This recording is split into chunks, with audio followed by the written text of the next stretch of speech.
Talk to the Town. Good evening. Welcome to another edition of Talk to the Town. We're here tonight with Ross Hewlett, and Ross have come in to talk to us about epilepsy, and March has been noted as Epilepsy Month. And Ross is going to tell us a little bit about what epilepsy is and what symptoms we should look for and that type of thing. Now, Ross is not a doctor. We'll make that note before we go on. So Ross is going to tell this stuff from what he's read and what he's learned. And Ross is and has experienced epilepsy. So Ross can tell you from experience. Welcome to the show, Ross. Thank you, Tony, and thank you for inviting me to your show tonight. Now, we mentioned that Epilepsy Month is noted as March, so I guess there's a reason for picking March, was it? No particular reason whatsoever. I guess it's the spring of the year, and when most can be done in the winter, it's too cold door to door. In the spring, you won't find people home. They're out gardening, doing what they do around their lawns. Now, let's get started. Ross, the topic tonight we picked is epilepsy. Just tell us a little bit what epilepsy really is. Epilepsy is a neurological condition. It's a brief disturbance in the electrical functions of the brain, sometimes referred to as seizures. Now, in the province of Newfoundland and Labrador, do you know exactly how many people is affected by epilepsy? Cluny, we haven't got an exact number, but we do know that there is more than 10,000 people that's been affected by epilepsy, that directly affected themselves. Then if you take into consideration the families, the members of the families, right. So there's quite a number that's affected by epilepsy, but doesn't necessarily have epilepsy. So how does that number now compare roughly with the Canadian number? It's, the percentage-wise, it's about the same thing. And even worldwide, the statistics tell us that there's 1 to 2% of the population that are epileptic. We're about average with all the rest? Okay. Yes. Now, can anyone young or old be affected by epilepsy? Age, there's no barrier with epilepsy, young or old. It really doesn't matter. So it doesn't strike at any particular age. You can be, say, 2 years old or 70 years old. Exactly. Now, have there been cases where you've noted that maybe it strikes a lot younger, or is it, noted that at a certain age there's more of it happening? I've never done a study on it, or I've never read anything on it, but from my own personal observation and my contact with people that have had epilepsy or who are epileptics, most of them are younger people, starts at a very early age, right from even some of them from infancy. Now, without going too far into the medical side of it, can epilepsy be deemed as something else when you go to a doctor, or would it be strictly pointed out to be epilepsy right from the beginning? After a battery of tests, a neurologist can determine that it is epilepsy. There are seizures, and not all seizures are epilepsy. Seizures can be brought on by a number of things, like high fever, trauma, what have you, but they're not. It's not all classed as epilepsy. It could be only a one-time thing. Now, through research and all that, have we ever found out what causes epilepsy? Yes and no. That's a two-part question. No, there's about 50% of all epileptics causes are not known. In the other 50%, there's head injuries, brain tumors, strokes, genetic conditions, Alzheimer's disease, illnesses such as meningitis, encephalitis, lead alcohol poisoning, brain injury, or brain injury when a child is born shortly after birth. This is caused by a lack of oxygen to the brain, usually brain damage or brain injury cause. So someone, say, that's involved in a major car crash and has a head trauma, is very likely that they might come out with epilepsy? There is a possibility. It may not be right on the spur of the moment thing. It might be years down the road. Myself, for instance, that's what caused me to have epilepsy was a head injury. But it happened when I was about 7 or 8 years old, and I was 26 before I had my first seizure. Now that's quite a long time for it to take, say, from 7 to 26. But is that a normal period, or can it also happen?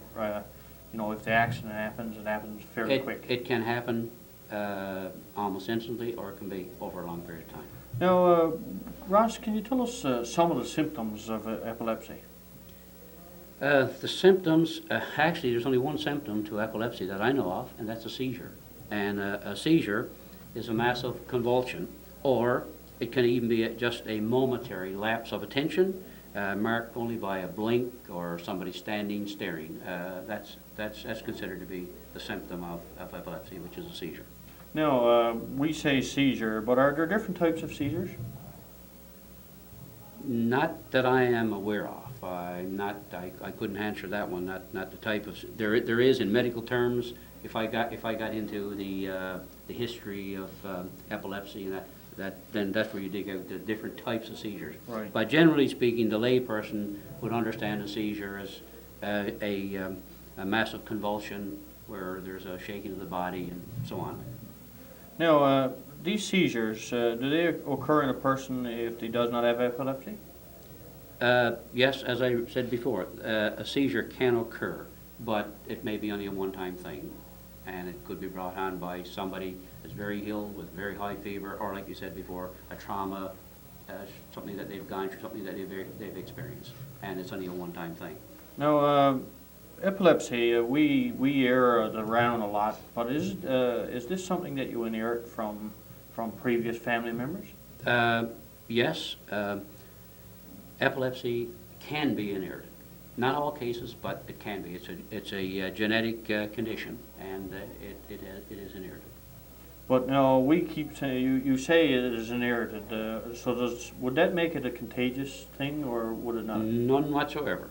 Not even a fear to think about something like that. No. So for anybody out there that sees somebody that has an epileptic fit, go and help the person. You're not going to catch it because you help the person, right? No way. So just don't be afraid. Somebody's having what we call a epileptic seizure. Don't be afraid and run away. You can help them. They can be helped, yes. Now, Ross, how can we help someone having a seizure? My advice to anyone that comes in contact with somebody that's having an epileptic seizure, number one, to stay calm. Don't panic, like you said. Reassure anyone that's standing by that everything is going to be okay. This will probably be over in a few minutes. And time the seizure. You should always take note of the time, see how long it's going to last. Because it usually only lasts up to about 5 minutes. Second thing, don't restrain the person. Don't try to hold them down. Just let them lie as they are. Loosen their clothing around their neck so that they can breathe more easily. And if they're wearing glasses like I am and like you are, remove the glasses from their eyes so that they don't break the glass and damage their face. Don't put anything in the person's mouth. That's a no-no. When I was growing up as a boy, some people thought that was the thing to do. You had to put something in to keep the tongue down and so on. But no, you don't put anything in the mouth whatsoever. What you do is just turn them on their side, and this is to keep the air passages open so that the tongue doesn't go back and stop breathing. And it's normal if a person having a seizure, even to stop breathing for a few seconds. That is a normal thing. And don't panic if that does happen. There's another thing that we can do is that if you've got a coat on or a sweater or a jacket, take it off, lay it flat under the person's head so that they don't damage their head or injure themselves on something that's around them or what's beneath them. And any sharp objects that's near them, just remove it. Another thing is don't try artificial respiration. That is a no-no, unless after the seizure has stopped, the breathing don't resume. And if their breathing don't resume after 5 minutes, then something like that should be done. And stay with the person. this is the final thing, stay with the person until the seizure is over, and then after the seizure is over, offer them help to get home or call some relative and ask them to come pick them up, because grant you me, after a seizure, you do need some help to get home. It leaves you with a very sick. So those are the things that I would suggest that you do with somebody that's having a seizure. While you were talking there, Ross, I know we went over the questions prior, but there's one that I didn't think of. A person that have had a seizure, when they finish the seizure, do they remember having the seizure, or is it most everything blanked out? Some do, some don't. So it affects different Yes, people different yes, ways. yes. Because I was just remembering back, because I have a cousin that used to have seizures, and I know back when we used to have to bring water, we have a hoop, and he used to bring water, and it seemed like that most of the time when he'd have his seizures, he would bring water. But he could never remember dropping his buckets and wasting the water, and I just wondered if... But some do, yep, but like myself personally, I couldn't remember anything. Once I went into a seizure, I could never remember after I came out what happened up to the time of the seizure. So if anybody experiences this, then if somebody asks us the questions after, should we be telling them that the things that they experienced during their seizures, or should we? No, I think you just leave them as they are, and sure. Yeah, if what they, well, like the old saying, what they don't know won't hurt them, sort of thing. You know. But there's something else to Tony. I would like to add to the points that I gave there. What you should do with a seizure, with someone having a seizure, is that after the seizure is over, if the person seems ill, or if they're pregnant, or if they've injured themselves, you should call an ambulance. Also, if the seizures lasted more than 5 minutes, you should call for help, especially if another seizure begins. Now, if it goes a little over the 5 minutes, what I'm using 5 minutes as the guideline, but sometimes another seizure will start, depending on how severe the person has epilepsy, and then you should call for help. And if the person cannot be awakened, and after the jerking movements, a person with epilepsy into a massive convulsion, there's a movement of the body, the arms, the legs. After that stopped, if there's no response, then you should call for help. And another thing, a lot of people forget, and I forget it, I have an ID bracelet that I should be wearing at all times with my medication on there. So if they're not marked, if they haven't got any identification, then there's no way of knowing if it was an epileptic seizure or if it was brought on by something else. So right. Then, in those cases, they should call up. And if a seizure happens in water, that's a no-no. For anyone with epilepsy, should never go near the water alone. So if what you're saying is if it happens to someone in the water, to do the best to get them out of the water. Get them out of the water and then call for help. Now, Ross, can epilepsy be treated? Yes, epilepsy is treated. The most common way of treating epilepsy is with medication. Now, without getting into too specific details, because a lot of people probably wouldn't know the names, can you mention some of the more regular drugs? Well, the three that I'm most familiar with, and there are others, but the three that I'm most familiar with, Dilantin, Phenobarb, and Mycilin. And those three I've taken myself. Dilantin I took for a number of years, and right now I'm off those drugs. Mycilin I take, and Phenobarb. Those are the two kinds that I take. Now, we're talking about, let's sort of put you in a position. Now, Ross, having an epilepsy, can you, as a person that have epilepsy, can you still continue to drive a car in vehicles like that? I can drive a car. The conditions under which I can drive a car is that I continue to take my medication and I am seizure free, and that I go back for my regular checkups to my medical doctor. Okay, you said seizure free. Now, what would period of time would that have to be seizure free? When I took with epilepsy, I was 1 year without a driver's license. I haven't checked into it over the last number of years, but I would say the same rule of thumb. My doctor, after a year, he gave me a medical certificate that I could reapply for my driver's license. Now, you say reapply, you didn't have to go back to take your test and all that over, or No. just get your license reissued? Just to get my license reissued, yes. And the other way epilepsy is treated as well, besides the medication that we're supposed to take, right now, certain cases, not all cases, are eligible for surgery, but a lot of them are for brain surgery. Mhm. And in St. John's, there is a neurosurgeon who does that work, but you got to be the perfect candidate for it. After the surgery, some are free of medication, but a lot of them are still got to use medication to control their seizure. Right. And just back a while ago, a year or so ago, I was reading an article that right now, that even diet, it hasn't been a proven thing, but even what you eat or the type of diet you have may be able to control some epilepsy. So to a small degree, diet, but it hasn't been proven as yet, not fully. Surgery, yes, it has been proven. But the greatest proof of all is the medication, the medical treatment. Now, you mentioned diet, Ross, and we know you're not a dietitian, but could you tell us some of the things that might be in that? No, that diet? that's something You've never got involved? I've never got involved. I just saw a brief article on it and caught my attention. I just read it, like you mean. Yeah. Now, Ross, we've talked about you for quite a few things we've done here tonight, and could you tell us why and how did you get involved in epilepsy? Well, number one, I've already stated, I am an epileptic. That was the reason why I got involved. Over the years, it has never happened to me, but I do know people that it has happened to.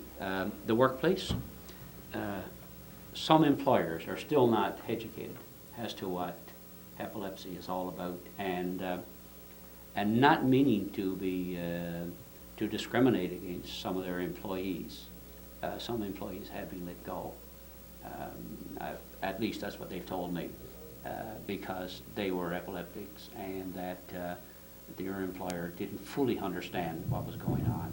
So I thought, being an epileptic, been in the workforce now for a number of years, I've never run into a problem with an employer. That's one thing I've never had. All my employers have been made aware up front that I am an epileptic.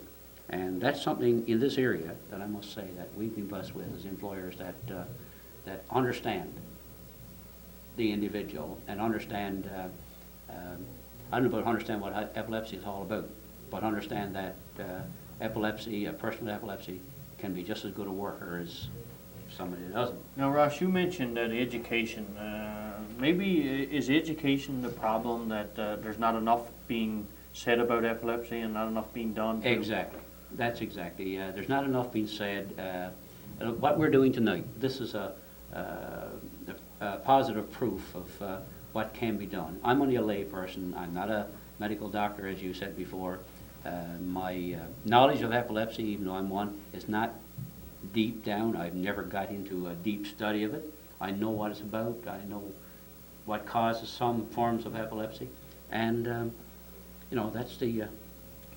Now, we know, like, pretty much everything, like the Canadian Red Cross and the Cancer Society, that most of these things happen around local areas. Is there a local chapter of epilepsy around here? Not right in our direct area. There's one in Grand Falls. There's another chapter in Gander. There's one in Corner Brook, and also in St. John's. So how would somebody like me that would be interested in getting involved in something like this, how would I go about getting involved, and who would I contact? To get involved with Epilepsy Newfoundland, or to want to form a group or a chapter of epilepsy,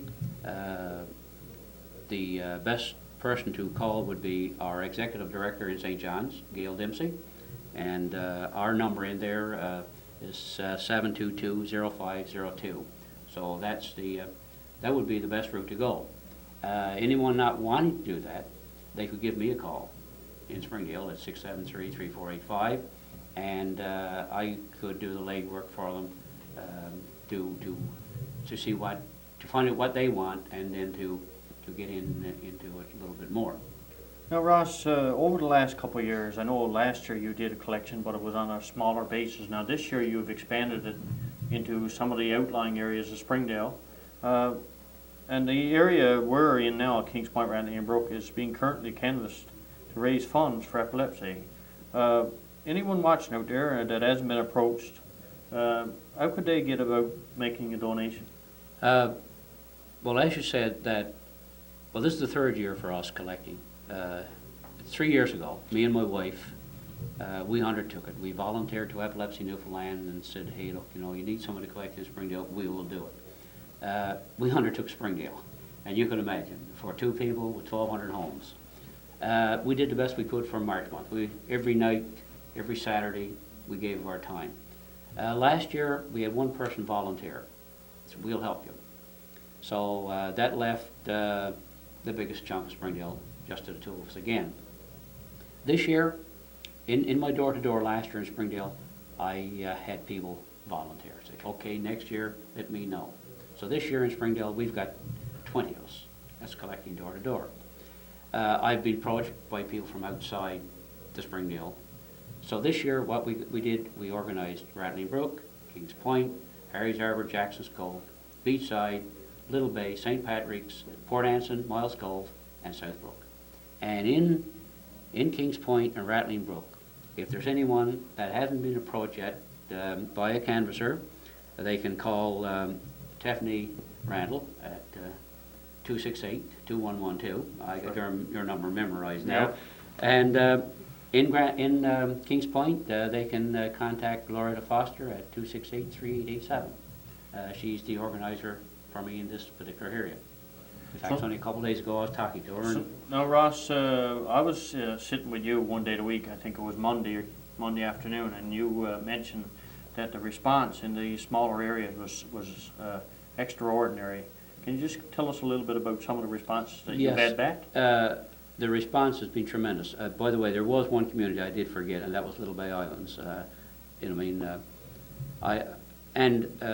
To head further to that, Cluny, the number of people that I've called, oh yeah, I got a son, or I got a daughter that's an epileptic, I've got a niece, or I've got a uncle, I got a aunt, I got a mother. I went to one person's home in Springdale, knocked on the door, and said, I'm collecting for Epilepsy Newfoundland, would you like to give a donation? Come in, sir, this is very dear to my heart. My mom is an epileptic. That's a man in his probably late 20s, early 30s. So he could relate to it, growing up in a household with a mom that was an epileptic. But the people has just been fantastic. I don't mind quoting some figures. For instance, out of a little town with 50, 55 families, like Little Bay Islands, I had a collection come in, it was just unreal. When you look at the amount that we got was just unreal. Now, Ross, all this money that's being collected, what now is this put to use? Well, the money that we collect, this is something that we can say as an organization, that 100% of the money is kept here on the island. It's not sent to a head office in Toronto or Montreal or Vancouver or any of those places. It is kept here on the island, and it is spent here on the island. We do free information packages. Somebody wants the information package on epilepsy, all they got to do is write a letter to our office in St. John's requesting information package. School awareness programs. What better place to educate young people, or to educate people than start with the young people and the children, to educate them so that when they grow up to become business people, they will know then what epilepsy is all about. Community education, what we're doing tonight, for instance. Right. Now, I'm not getting paid for this or anything like that, but there are times when you got to maybe buy airtime, right, to get your message across. In-office library services, which we have at our office in St. John's, audiovisual materials, which tapes that you can get on loan and play them on your VCR or TV, and then you return them back to Epilepsy. Public meetings, group support, like where there's groups that's formed. You may need some doctor to come in or some specialist to come in and talk to groups. Well, those groups got to be paid for, right? You mean? Newsletters. I'm a member of Epilepsy Newfoundland. I receive a newsletter a couple times a year, and because I'm a member of Epilepsy Newfoundland, and we're members of the Canadian Epilepsy Association, I get their newsletter 2 or 3 times a year. So I'm getting literature that covers all of Canada. Right. And then another thing is employment counseling that's given to especially people with epilepsy, how to go about looking for work and so on. And when I get down to that, and talking about spending money, this past year we gave 2 scholarships. One is in memory of the vice president, or the former vice president of, or late vice president, I should say, of the Gander chapter, Jim, I just forget his name, Early. He was the vice president of that association. So we gave $1,000 to a high school student who wanted to further their education, go on to post-secondary school. Then we were fortunate enough to get one of the major drug companies, Zlaco Welcome, to give us $1,000 for another scholarship. And this was used to go to a mature student, someone who had finished high school, who had gone out and done some post-secondary studies but couldn't afford to continue. Mm-hmm. So we gave them $1,000 that was given to us by one of the...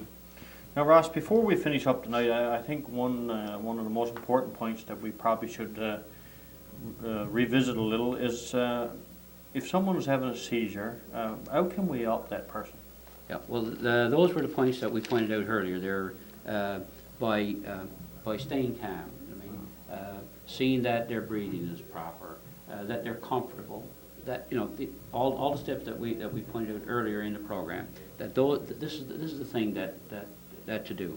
Any objects that's near them, and if anyone has seen someone that's having an epileptic seizure, then they know that there are sometimes violent movements or shaking of the arms and legs and the body. So anything that's around to be moved from the way. And there are so many things that we could get into, that we could prepare to get into in talks like this. That half an hour wouldn't even cover it. If I had to go back and relate even my own personal story, right, being an epileptic, being 26 years old, married, a father, and the situation that left your family. And back in 1963, January 63, when I was admitted to the hospital in St. John's, the old general hospital, I had to leave my family. There was no roads to go by. I had to get on the train. Somebody had to accompany me.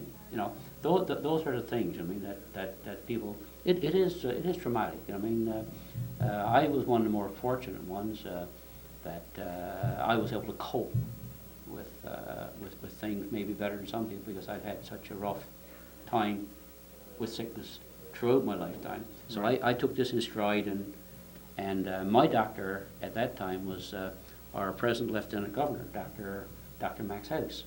He was the first doctor who saw me in January of 1963. I started with seizures in the fall of 1962, and then was referred to Dr. House, and I saw him for quite a number of years. Now, Ross, hopefully with the few minutes we got left, we've helped to educate a lot of the people that's watching tonight, and when those people knock on their doors, if they haven't already knocked, that they'll say, oh yeah, I remember seeing that show the other night, and I think it's a great thing to give to. What would you say to the person that's out there that the door hasn't been knocked on yet, and when that person comes to, what would you say to them to get them to make sure that they make a donation? I've got nothing particular to say, except to say to the people, is that when someone comes to your door, we're not looking for a specific amount. Any amount we're satisfied with. Whether you can give a loonie, a toonie, a $5 bill, a $10 bill, or if it's only a bit of loose change. Our aim is not to get as much money as we can out of people, but when canvassers come, they'll have a little pamphlet they'll pass out, getting information in the hands of the people. So any amount that people want to give, then that's up to them. We never ask for any specific amount. This collection really is a twofold system where you get donations and you give education back. Exactly. To educate. Exactly. Yes. And by the way, door-to-door collection is not the only way that we are getting money. On March the 5th, we opened up a retail store on O'Leary Avenue, 82 O'Leary Avenue in St. John's. It's up behind the Avalon Mall. A year prior to that, we started collecting used clothing from the citizens in St. John's, Conception Bay. And we were selling it to another retail outlet, which was a private business. Right. And we were selling them in bulk, and we made money. But then when we looked at it, they were breaking those bulks of clothing down, taking it, sorting it in pieces, and then selling it to the general public.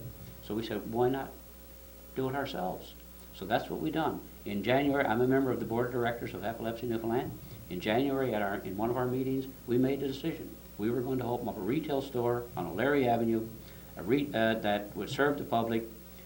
We would keep our prices in a very reasonable range so that people would not have to pay too much for used clothing, even though it's real good used clothing that we've got. Plus the fact, since we're a charitable organization, you save 15% on your taxes. You don't have to pay any taxes. So Now, this is a big saving. Most people out there will wonder, can I make donations to this? We know it's in St. John's, and we probably it would be difficult to get the clothing there. Right now, we're not set up to take any clothing outside of St. John's, Conception Bay South area. I was talking with our head office just on Monday or Tuesday of this week, and I was advised that there's enough used clothing now that we can open a second retail store. Now, And we've hired 12 people too, by the way, 12 new jobs we created. And the profits that's being made will go back into Epilepsy Newfoundland. That's 12 more than what they had already Exactly. employed. So now Yes. they've doubled their work staff. Double their work staff. Yeah. Yes. Now, thanks, Ross, for coming in. I'm sure a lot of people out there tonight have enjoyed listening to what you've had to tell us. And hopefully you'll see it by the donations you get come across your desk next week or the next week after. Yeah. Thanks Well, again. Thanks, Tony, for having me this evening. I thank the people of Kings Point for what they're going to contribute to Epilepsy Newfoundland. Now, thanks for tuning in. Stay tuned. We're going to take a short break now and come back with the second half of our show.